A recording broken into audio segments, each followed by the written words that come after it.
Lan Quran asmane Allah sing Rahman. Wa Rahim lan kelawan asmane Allah sing Rahim. Saya milih ihsani kang langgeng sifat apiane atau kang langgeng apiane. Alhamdulillah mongko tes kabehane puji lillahi kagungane Allah. Sifat Allah al-qadimi zat ingkang qadim, ingkang dhisik, al-awwali ingkang pertama. Al-akhiri ingkang tanpa akhir. Manane akhiru tanpa akhir. Al-baqi kang selawase-lawas bila tahawulin kelan tanpa perubahan. Semua salatu mengkonuli ta rahmat azim wassalamu sarmatan khalis lawas ala nabi ing kanjeng Nabi. Kemudian disifati khairiman yaiku api-api wong. Khairiman yaiku api-api wong qad wahada kang teman-teman nglakoni tauhid sapa man. Qad wahada kang teman-teman nglakoni tauhid sapa man. Ya alif ini jenenge alif lit itlaq jadi karena nazuman untuk mengakhiri not kasih nopo alif ikut alif tasnya andai kan ndak nazuman ya wahada tambah nopo alif wa alihilan keluargane kanjeng Nabi sahbilan sahabat waman dan wong tabi'a kang anut sapa man niku tabi niku darurat syair namanane tetep waman dan wong tabi'a kang anut sapa man sabila dinil haqqi ing dalan agama sing hak oleh anut ghairu mubtadiin hale ora wong sing bidah. Pokoknya kalau nanti di luar seperti bacaan saya ini darurat syair, darurat syair. Waman lan wong tabi'a kang anut sapa man sabila dinil haqq ing dalan agama sing hak wa mubtadiin kang ora bid'ah. Wa ba'dulan sause sholawat salam to hamdalah basmalah sholawat salam. Fa'lam mongko ngerti osir. Kowe ngerti diwujubil ma'rifati lan wajibe ma'rifat kenal Allah. Carane kenal Allah biamin wajibin yaitu mengenali barang wajib sifat wajib lillahi maring Allah. Wajibin tegese isrina tegese 20. Jadi ini wajibin isrina tegese 20 apane sifatan sih. Terus dimulai fawwah mongko te Allah maujudun dat sing wujud. Bahkan wajibil wujud napa? Wajibil wujud. Qadimun tur dat sing dhisik. Bakin turdat sing lawas. Ini bakin ini menurut saya misalnya kan bakin kan selawase lawas. Mukhalifun tur bedani lil khalqi maring makhluk oleh bedani bil itlaqi kelan mutlak. Terus kalau terang terus di antara sifatnya Allah sing pokok niku pokoke maujud ya yang terkenal di wujud. Ya cara berpikir kita tentu gampang terus gamblang mulane dawuh para nabi qul inni ala bayyinatin min rabbi wa kadzdzabtum. Di syarat seorang nabi itu satu, kalau meyakini kebenaran itu benar-benar bayinah itu cetha welo-welo tidak mengalami keraguan apapun dan tidak ada syak apapun, tidak ada gamang apapun, tidak ada pembanding apapun itu jenis apa? Bayinah. Jika kue ros rengingin yang tengah siang itu jenis apa? Bayinah sejelas-jelas. Misalnya begini, lalu bukti kalau Allah wujud itu apa? Ya gampang tadi, misalnya alam ini kadung wujud, apa? Alam ini kadung wujud. Kue menginjak bumi, ya kamu menginjak bumi, terus di bawah langit, terus ada pepohonan, ada matahari, ada macam-macam. Nah tentu ini butuh penyebab. Nah penyebabnya itu apa? Ya sesuatu yang pasti wujud. Karena ketiadaan, ya nama ketiadaan atau nihilisme itu la yu'assiru syai'an wa la yakhluqu syai'an. Tentu ketiadaan itu tidak boleh yang menjadi awal. Gue coba ya wong komunis, wong PKI, cara berpikiran alam ini diciptakan oleh tekaan kebetulan. Berarti kalau alam ini wujud, kemudian sebelum wujud dimulai dari ketidakwujudan atau ketiadaan, berarti malah saraf kan. Ketiadaan menciptakan kewujudan. Jadi kan aneh, barang ora ono nyiptakno barang sing ono. Wong ora ono itu sesuatu yang layu akhir syai'an. Yang namanya penihilan atau ketiadaan tentu tidak menjadi penyebab apapun, Bang. Tidak menjadi apa? Nah, kalau penyebab apapun pasti berstatus wujud. Karena wujud ini wujud prima atau wujud absolut oleh ulama disebut wajibil wujud. Paham ya? Ini jenis. Nah, kalau kamu bertauhid gini berarti secara gamblang terus iman sing sah nggak mungkin teragukan oleh apapun. Ya, jadi syaratnya para ulama apa kul ini ala bayyinati min rabbi. jadi harus bayyinah. Nanti disebut lam yakunil ladzina kafaru min ahli kitabi wal musyrikina munfakina hatta ta'tiyahumul bayyinah. Jadi orang kafir atau orang musyrik siapa saja tidak akan menerima Islam sehingga mereka mendapat penjelasan yang otoritatif. Penjelasan bayyinah itu sangat akurat, sangat otoritatif, sangat valid. Ya caranya tadi.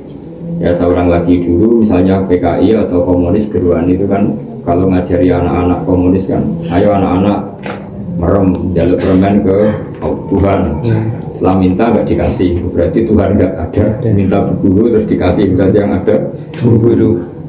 Itu kan satu kamuflase, satu gombrong sebenarnya digodoli cah cilik bang. Tapi kalau kita berpikir cerdas tadi alam ini kadung wujud nah butuh penyebab karena nggak ada sesuatu tanpa sebab. Nah penyebabnya harus kamu yakini sesuatu yang wujud.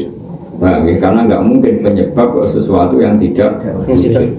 Makanya pertama yang dikenalkan oleh ulama sifat Allah adalah zat yang wujud. Karena wujudnya Allah itu absolut, terus oleh ulama bahasa Arabnya disebut wajibil wujud. Jadi nggak mungkin alam ini dimulai ketiadaan itu nggak mungkin. Karena kalau ketiadaan nggak mungkin jadi faktor sesuatu yang wujud. Makanya disebut fawahu mawjud.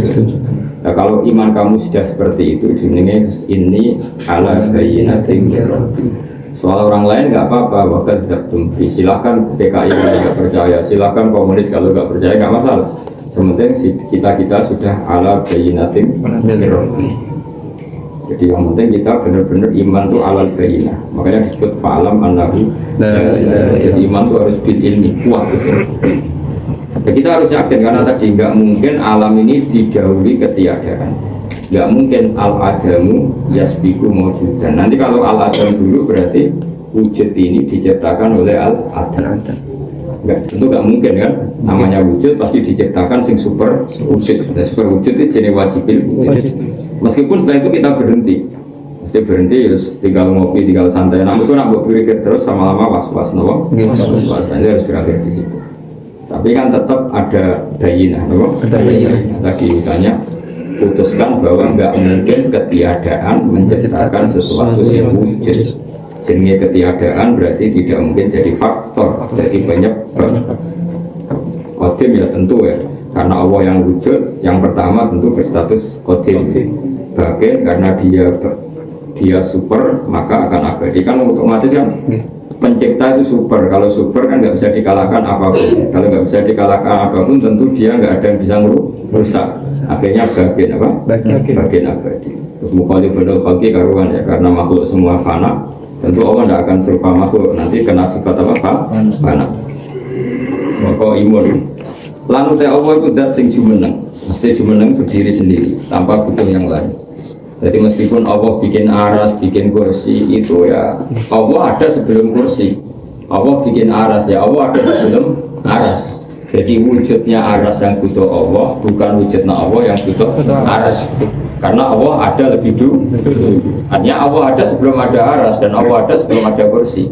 Berarti apa kalau mengatakan Allah ada sebelum aras? Jadi wujudnya aras butuh Allah, tapi Allah tidak butuh aras. Soal Allah bikin ya bikin saja, kayak Allah bikin langit bumi ya mau bikin ya bikin saja, tapi tidak ada apa makna butuh. Paham ya? Tidak harus dimaknani butuh, ya memang nggak butuh. Kalau ciptakan ya ciptakan saja. Jadi boleh. Kalau ini yang terawal dan sing semuge mana ini nggak butuh yang lain. Wawahidun dan dat sing siji. Karena Allah manggar siji. Wahayun dan dat sing urip. Qadirun terdat sing kuwasa, sekaruan bisa menciptakan langit bumi bukti kuwasa. Muridun terdat sing kersama. Hanya menciptakan langit bumi memang Allah menghendaki, bukan kebetulan apa? Kan kalau manusia itu ada sesuatu yang diciptakan dia tidak bisa, cuma kebetulan. Misalnya gini, kamu bisa mendorkan dua gelas atau dua benda keras, misalnya besi sama besi kamu benturkan. Kamu itu hanya bisa melakukan pembenturan. Tapi suara yang diciptakan itu tidak kamu yang menciptakan. Allah lah yang punya seni menciptakan benda keras ketemu keras itu melahirkan bunyi. Kamu sendiri kan nggak bisa menciptakan kamu hanya benturan. Itu beda dengan Allah. Semua yang terjadi di alam raya ini Allah berkehendak. Tidak kebetulan. Memang didesain Allah seperti itu. Alimun terdat sing pirsa bikuli sing lan apa wae. Ya tentu Allah tahu apa yang mau diciptakan. Samiun terdat yang mendengar. Basirun terdat engkang melihat. Soal mutakalimun terdat engkang memberi petunjuk. Mutakalim masih mana nih sing ngendikan. Karena ngendikannya Allah itu tidak sama dengan ngendikannya para makhluk. Ulama ngendikan mutakalim artinya apa?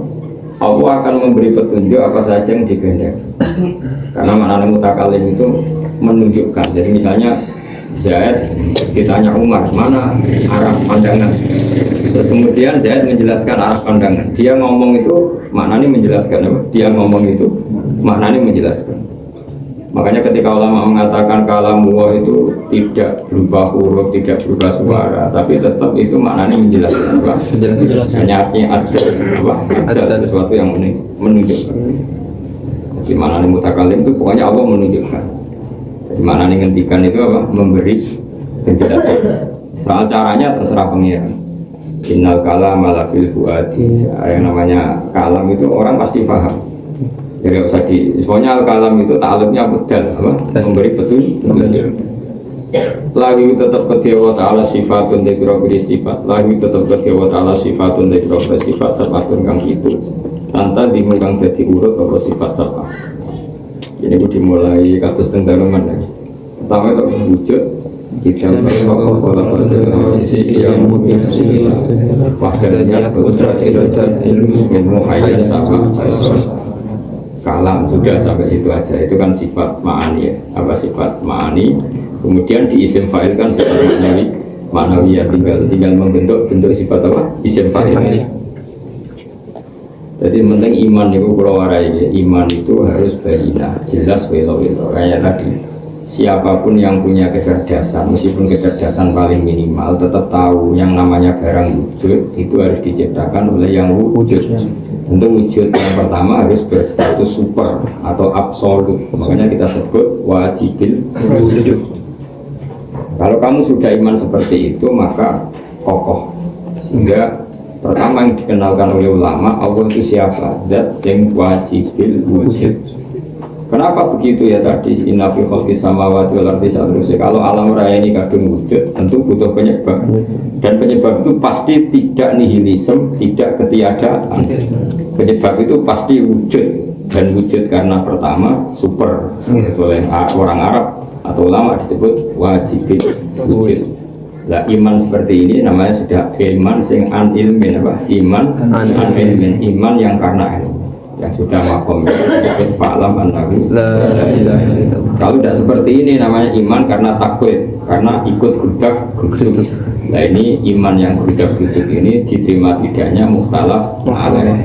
Ada ulama yang mengatakan diterima, ada yang mengatakan. Nah tentu kan resiko seperti itu Pak. Resiko. Maka kita iman sing kul ini ala bayyinatin min rabbih.